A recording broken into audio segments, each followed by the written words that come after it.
देखिए पार्ट 9, तो पार्ट 9 का नाम है अपवर्त और अपवर्तन। इसको इंग्लिश में कहते हैं मल्टीप्लाई एंड फैक्टर्स। इसी को कहते हैं अपवर्त को क्या कहते हैं, गुणज भी कह देते हैं। देखिए इसी को समझेंगे। तो पहला है अपवर्त या गुणज या मल्टीप्लाई।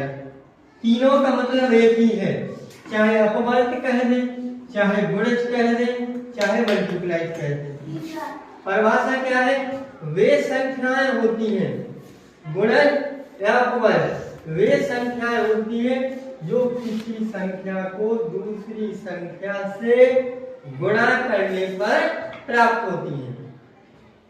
इसे आप पहाड़ी की तरह समझ सकते हैं। पहाड़ी जानते हैं आप लोग? Yes sir. हाँ, तो पहाड़ों को ही हम क्या कहते हैं, अपवर्त कहते हैं, गुणज कहते हैं और इंग्लिश में मल्टीप्लाई कहते हैं। जैसा हम पहाड़ा बोलते हैं, पहाड़ा पढ़ते हैं, ठीक है, उसी तरह अपवर्त है। जैसे हमने देखा 3 के गुणज या 3 के अपवर्त, 3 का गुणा किया एक बार, 3 एकम 3 का गुणा किया 2 बार, 3 दूना 3 का गुणा किया 3 बार, इधर का। तो हम कह सकते हैं कि 3 के जो अपवर्त है, 3 के जो गुणज है वो कौन कौन है, 3 है। यानी 3 का पहाड़ा पढ़ दिया, 3 एकम 3, 3 दूना 6, 3 का 9, 3 का 12, 3 पांचे 15। तो समझ में आया अपवर्त क्या है?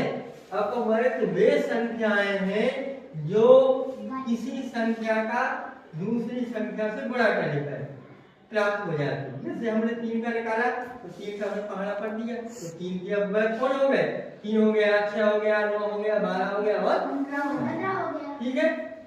अब इसकी मुख्य बात क्या है? मुख्य बात यह है कि किसी संख्या का सबसे छोटा गुणज वह संख्या खुद होती है।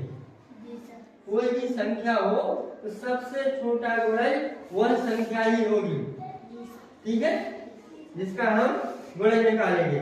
और दूसरी बात है गुणज अनंत होते हैं। कितने होते हैं? अनंत, यानी इनकी कोई सीमा नहीं होती। चाहे जितने, जहां तक आप इसका पहाड़ा पढ़ते जाएंगे ये बढ़ते जाएंगे। और दूसरा होता है अपना क्या, अपवर्तक। इसको बोलते हैं क्या, फैक्टर। फैक्टर मतलब गुणनखंड, किसी चीज का गुणनखंड करना।